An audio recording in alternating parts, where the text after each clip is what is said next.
I felt good when my marriage to Cal Fielding passed the proverbial 7-year itch. Although I, Loretta, had received my share of male attention, appropriate and inappropriate, over the years, I had never once been seriously tempted. Having an attentive, compassionate, and loving husband helped considerably. Although I had very little experience to compare my husband to other men in the bedroom, at the time I was very satisfied with the quantity and quality of sex we were having. If I could say my husband had any shortcomings, it was his dedication to getting our finances in order. He was a fanatic. If I ever meet Dave Ramsey in person, he better run. We recently went to one of his seminars, and Cal survived the conversion. At first, I supported him completely. It all made sense. Get rid of debt, build up an emergency fund, live like no one else from that point forward. After years of living with this financial cult, I've come to the conclusion that it's one of those ideas that sounds easy because it's simple. What most people don't realize is that simple doesn't always equal easy. For example, is it easy to lose weight? No. Is it simple? Yes. Eat less, exercise. For financial security, cut your spending to the bare minimum and pay off your debts in ascending order, smallest first. Simple? Yeah. Easy? No, hell no. We saved and saved and saved. Most of the time, we ate rice and beans. That's right. No desserts, no sodas, no meat, no milk or dairy products. No new clothes, appliances, furniture. No cards or gifts for Christmas, birthdays, anniversaries, Father's Day, or Mother's Day. Cal took over preventive maintenance on our cars. This has actually resulted in us spending more money. Cal is not mechanically inclined. In addition to his day job, he delivers pizzas at night. I worked nights as a waitress. On weekends, we collected metal from other people's trash to sell for scrap. It was hard. It was humiliating. My dedication began to wane, even though I saw the progress we were making. When all we had left was the mortgage debt on the house, it seemed almost insurmountable. I was ready for a break. I was afraid we would drive ourselves to death without being able to enjoy the fruits of our labor. I wore the same outfits to work for years, sometimes repairing torn or stained ones. I went without makeup, as far as Cal knew. In fact, I begged my girlfriends for makeup they didn't need. I wore their leftovers to the office and made sure to wash them off before going home. One day I forgot to take my makeup off, and Cal was furious. On the one hand, Cal said I was so beautiful, I didn't need makeup. On the other hand, he said I was sabotaging our future with stupid spending. When he found out it was given to me, it got even worse. He started yelling even more about how I should be ashamed to accept charity from others. We ended up having to go to a marriage counselor, one of those recommended by Dave Ramsey's organization. I was pleasantly surprised that they said it was more important to have a budget we both agreed on than to finalize our goals as soon as possible. Why did we need to get out of debt if it was going to cost us our marriage? Cal reluctantly agreed to a budget that included work clothes, basic makeup, and occasional trips to a restaurant and movie. Our goal of getting out of debt would be pushed back for a while, but our marriage would benefit. Things got better on the home front. Well, almost better. I think Cal was upset that the counselor didn't take his side. As I was allowed to become more human, in my mind, I started participating in girl talk in the office. Before, no one wanted to hear about how frugal we were. Even though Cal and I compromised on our budget to allow us to enjoy life more, I was shocked at how much my office mates spent on.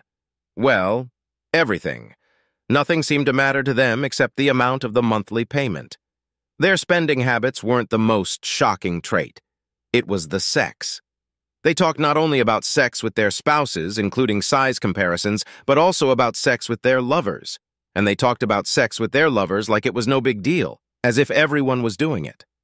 Over time, the shock value of their stories diminished as they continued to talk about it and no one was caught. Their stories began to sound exciting, romantic, and more like something I might want to do. I had absolutely no reason to seek out extramarital sex other than the fact that others had it, and I didn't. I was beginning to want it more and more. The descriptions of the girls' sexual escapades made me realize that Cal and I were having vanilla sex. They seemed to be enjoying the full range of Baskin-Robbins flavors. Cal continued to keep his nose to the grindstone as far as our financial life was concerned. I began to divide our life into two parts, financial and non-financial. On the financial side, Cal and I were partners. In the non-financial part, I felt like we were just acquaintances. Back then, I was not only vulnerable, but actively seeking. I wanted more rewards in my life, and not cheap ones at that. I wanted sex with another man. Jake Sutherland worked in the same office. He'd always been one to flirt on the edge of inappropriate. Verbal reprimands from his boss hardly deterred him. Jake seemed surprised when one day I started flirting back. He quickly realized that I was frustrated at having to do without material help. We started with him taking me out to dinner. I loved his stories about places he visited simply because he wanted to be there. When Cal had to leave for an overnight business trip one day, Jake and I expanded our relationship to include late-night get-togethers with dancing and drinking. I was scared to death when Cal came home the next day. Surely he would realize I had done something lewd and frivolous, even if I hadn't paid for it. As with the lunch dates with Jake, I'd gotten away with a night out. Now I was willing to take a bigger risk. By letting him pay for everything, I was beginning to accumulate a debt to Jake. There was no doubt in my mind that he wanted to be compensated. Gradually, I allowed him more and more liberties when we were together. When he learned of Cal's impending 3-day absence, he let me know that it was time for his big payoff. I told him I couldn't because I was married. He berated me, calling me a tease among other swear words. He promptly dropped me off at my house and left in a clean rubber, which attracted the attention of some of my neighbors. Jake never spoke to me again, other than the usual greetings and goodbyes at the office. Lucky me, I thought. Since then, my looks had become much more reserved. There were contenders for my affection from the office and from the cafes I went to once a week, but no one received a nomination, much less the title of lover. One evening, months later, Cal came home preoccupied with talking about his work, which rarely happened. He revealed that he had just hired a new person to his team. He was excited about the new person's experience and ideas. Cal told me that he would have to work late some nights to get the new employee up to speed on current projects. I knew that the phrase, having to work late, was used by my coworkers as a euphemism for an after-hours affair. I thought about his options for a mistress. His secretary was a little older than us, but she had big breasts and a butt. All the other female employees were married, but that didn't matter much in my office. He had plenty of options to choose from. On the second night of his supposed overtime, I couldn't take it. My curiosity was working overtime, assuming he wasn't working. I drove to his office and parked on the street from where the parking lot was visible, but not too visible myself. At 10 o'clock, Cal came out with a man I didn't recognize. The woman hadn't been there before. I figured it was the new guy he'd told me about. They said goodnight to each other, separated, and headed for their cars, of which there were only 2 left in the parking lot. I got out of there as fast as I could, 3 minutes ahead of Cal. I was relieved. I was looking forward to the Christmas party at Cal's office. For once, I could be with Cal, eating and drinking to my heart's content without criticizing him for being wasteful. He even let me buy a new dress on sale at Goodwill. The highlight of the evening was meeting Paul, the new man. My goodness, he was handsome, trim, and his smile made me blush. He was accompanied by a woman who I was sure was a Playboy bunny. Although she was short in stature, she had large breasts and buns. Her dress showed off both. All in all, she exuded sexiness. Cal introduced me to Paul. Paul introduced me to Brandy. We sat together at a table. I had a hard time not staring at Paul. Paul and Brandy got up to dance. Cal informed me that Paul had met Brandy just a few days ago. He said, "Paul is a magnet for girls, a magnet of industrial strength. In fact, the ease with which women fall for him is just one part of his very privileged life. His parents are wealthy, and Paul is about to inherit from his grandfather. Obviously, his studies and sports come easily to him. However, at the office, he doesn't slack off and is reluctant to work hard. I think I'm envious. The only problem we face at work is that all the women in our office drool when Paul is around. They don't have time to do anything when he leaves his office. Paul told me that he won't hit on the women he works with. I wish the women who work with us had promised me otherwise." Later, Paul and I danced while Brandy and Cal danced. Paul was very smooth on the dance floor. We danced close, but not as close as he and Brandy. It was like an extra layer of skin on Paul as they danced. I tried to inhale Paul, not just his cologne, but his looks, his feelings, his words, his essence. As they danced, I came across his bulge. It was huge. He apologized. I told him not to worry. I almost said, "It's no big deal," but it was a big deal. He had to tell me when the music stopped because I wasn't listening. The four of us danced and talked the rest of the evening, often switching partners. I noticed that whenever Cal complimented Brandy, I think he was in love with her, Paul made sure to compliment me.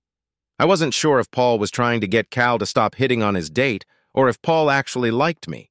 I hoped for the latter.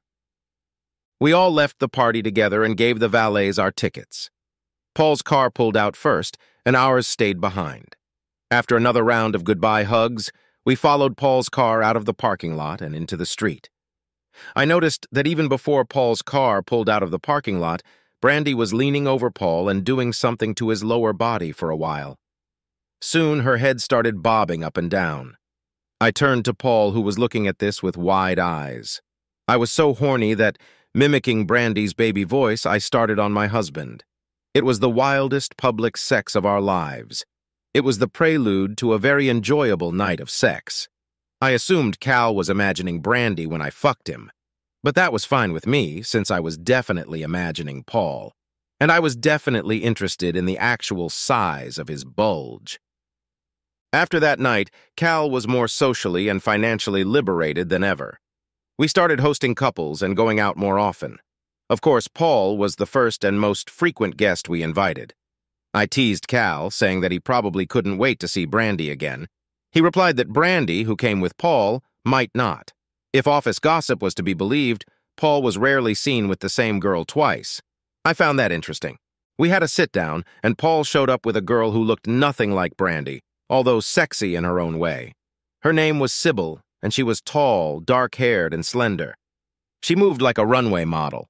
She might as well have been a model. Unlike Brandy, she was only a couple years younger than us and seemed very mature and intelligent. Like a curious hostess, I asked the typical question, "How did you two meet?" Sybil replied, blushing. "Our carts collided in the supermarket the other day. We started talking, and the next thing I knew I had already given him my name and phone number. I never do this with men when I first meet them, but in Paul's case, it felt right. Something seemed to spark. He surprised me by calling later that evening and asked me to do him a favor and accompany him to this celebration. I agreed to do so. Then again, I wouldn't do something like that with someone I barely knew. So, as you can see, Paul and I are just beginning to get to know each other." Later, I made Sybil stand alone. "I guess I should tell you that Paul doesn't usually keep girlfriends this long. I don't know exactly for what reason. Well, I'm not a girlfriend yet, but everything I've seen and heard from him makes me want one. Can you tell me how I should act around him?" "Not really. I guess just be honest with him." "Thank you."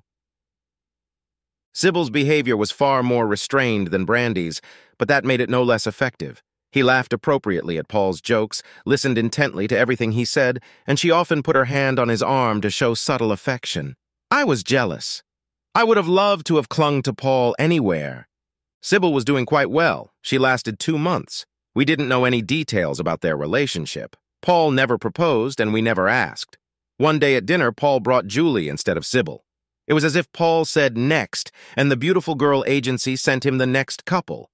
Of course, she was gorgeous, too, this time with red hair and a body type something between Brandy and Sybil. We danced that evening and switched partners several times. This time, I didn't fail to check out Paul's bulge. Paul apologized again. "I'm sorry, Loretta. I hope you don't think I'm being rude. It's hard for me not to get aroused dancing with a beautiful woman like you. I'm very sorry." "No," I thought. Did I really just say that? Oh shit, the cat's out of the bag. Paul smiled devilishly. "In that case, come here, my dear." He pulled me closer to him, and we rubbed against each other for the rest of the dance. When we sat back down, I hoped Cal hadn't noticed the lustful look in my eyes when I looked at Paul.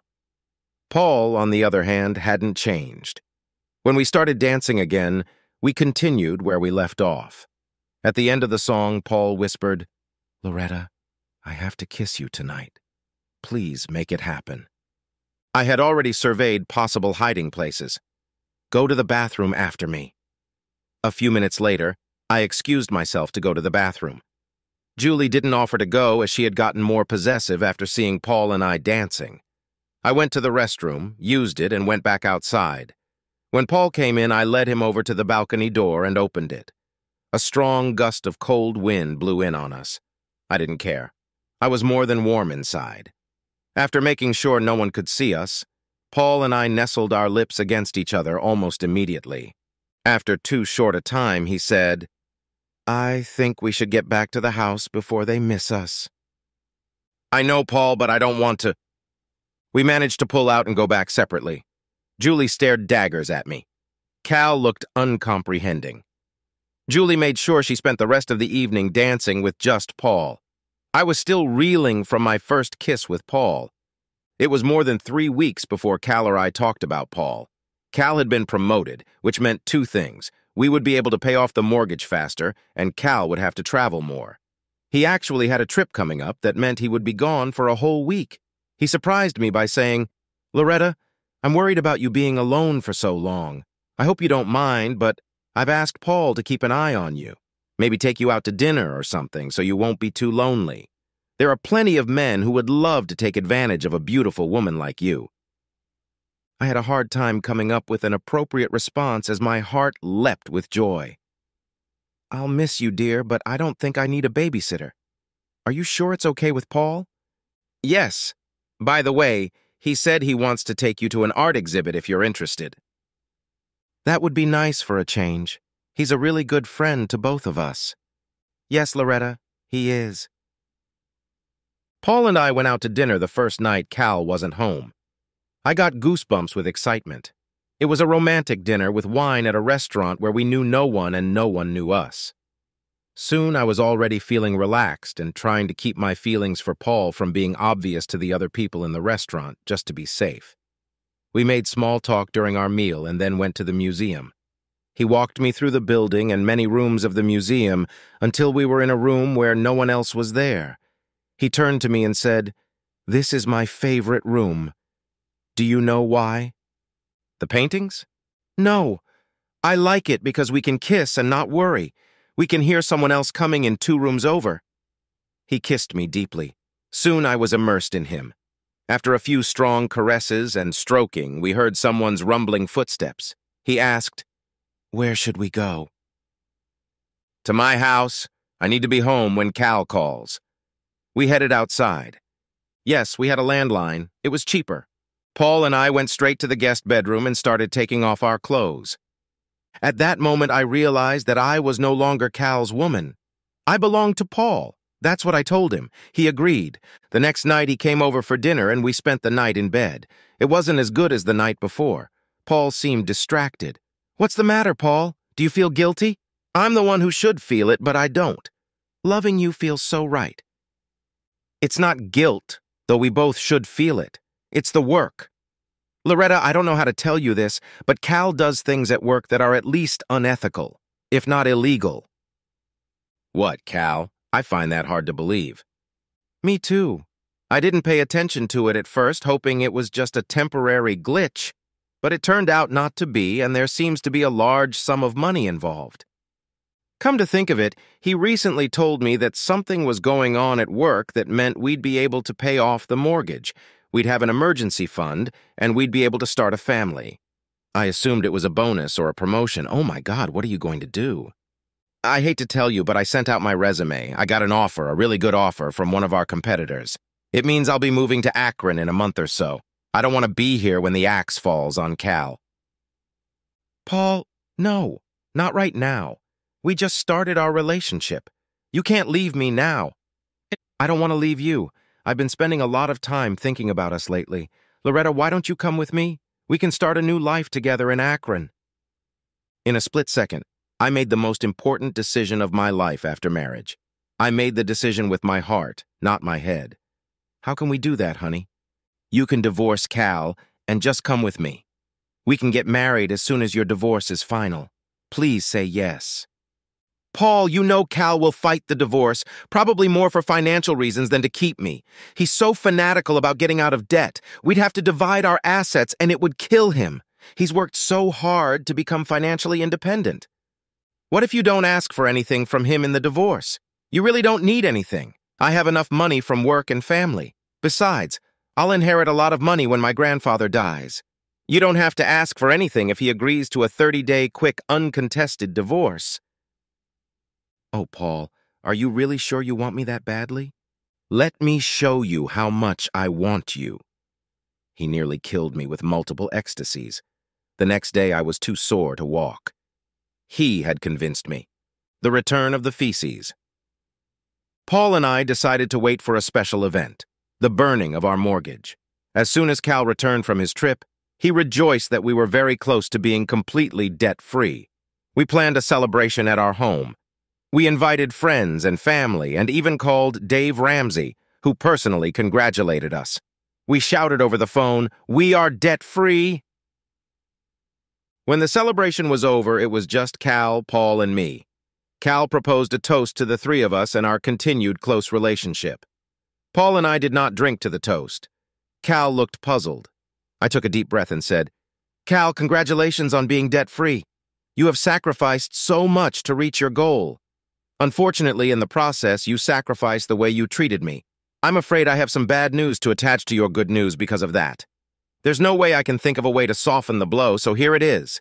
In this envelope is your copy of my divorce petition. I didn't want you to be handed it and humiliated in your office." "Divorce? What divorce? Oh, now I get it. This is a prank. You almost had me fooled. Were you in on it too, Paul?" "More than you realize, I'm afraid. Cal, this is my resignation letter. I'm sorry I did this to you, and it's getting worse. I'm leaving soon for a new job, and Loretta has agreed to go with me as my future wife." Cal sank heavily onto the couch. "I can't believe it. Loretta, we've both worked hard to realize our dream, and now it's come true. How could you betray me and our marriage? I was ready to talk about having kids. Damn it. And you, Paul, I thought we were best friends. I've got 2 daggers in my back. Fuck you both in the ass." I spoke up. "Cal, you'll see on my statement that I'm not asking for anything but my personal belongings, my car, and the money in my own savings account. I'm asking that you sign it and agree to an express divorce. Let's get this outrage over with so we can both move on." I'm having a hard time figuring out what all this means for my life. My first thought is that if what you say is true and you won't take any of our money, I'll sign. I know that in a normal divorce, I would only get half at best. As for the 30-day option, I can't wait to get rid of both of you as soon as possible. Just the sight of the 2 of you and the realization of what you must have been doing behind my back makes me sick. Get out now, both of you. We thought you might react this way. I already have a packed bag in my car. I'll pick up the rest of my stuff when you leave for work tomorrow. I'm staying with Paul until we leave town. I'm sorry, Cal. You probably deserve someone better than me. You're still relatively young, handsome, and financially in great shape. A lot of women would consider you a great catch because that's what you are. You're just not good enough to want to keep me. Like I said, get out, or I swear to God I'll... Paul and I walked away.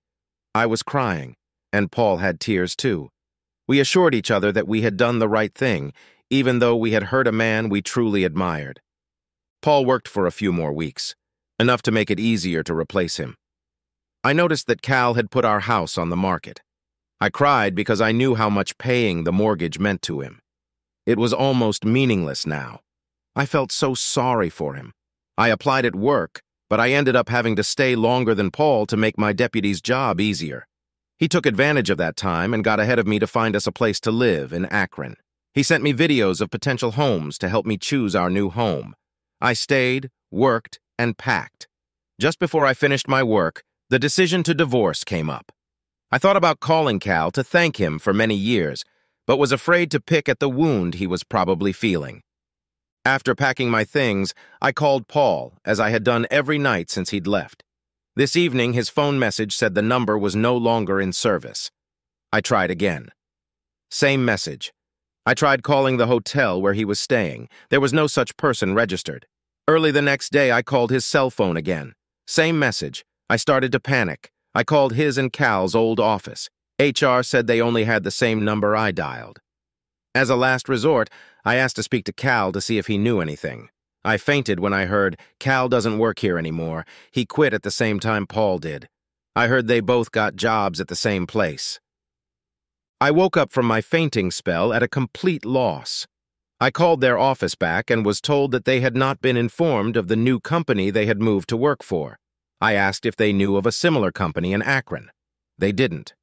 The real estate agent who was selling our house informed me that he worked through Cal's attorney who had power of attorney. As I suspected, Cal's attorney was not authorized to disclose anything about his whereabouts. However, he said that Cal had asked him to tell me that Cal would send me a letter explaining what had happened. Despite my despair and anger, I had a lot of work to do. I managed to rescind my resignation and return to my old job. I arranged for the landlord to take over Paul's apartment rent. I had to transfer the utility bills from Paul's name to my own. I had to open a new checking account with what little money I had. I had to take out a loan against my 401k to start a new life, obviously a loan. One of my main activities was crying. I cried a lot. A month after I was dumped, a letter arrived. No return address. I was so curious to know why this had happened that I ignored my fear of the contents and quickly opened it to read it. Dear Loretta, this letter is from both of us. The first part is from Cal. I'll get right to the point. You can thank your old lover Jake for setting this whole thing up. He told me about you two fooling around, told me to get back at you for not wanting to continue your affair. I was devastated. Completely and utterly devastated. I thought you and I were on the same page about our marriage and our future. We were both sacrificing ourselves for the same goals, and then Jake made me realize I was wrong. I came up with a scheme to test you in case it was a one-time fling with Jake. I paid a few guys to hit on you, and even though you didn't sleep with them, it turned out it wasn't that you didn't want to sleep with them, it was that they weren't the kind of guys you'd sleep with. The solution came when I found out Paul was single. Paul was the younger brother of a good friend of mine growing up. He always wanted to spend time with us. We let him, for a price. We thought we'd teach the little brat not to mess around with the older boys. We took advantage of him by making him do all sorts of naughty things, some of which were sexual in nature. As he grew up, he became so handsome that girls flocked to him, and he became adept at getting girls to hit on him. When I was in college, I invited Paul and his brother to a ball game and the party afterward.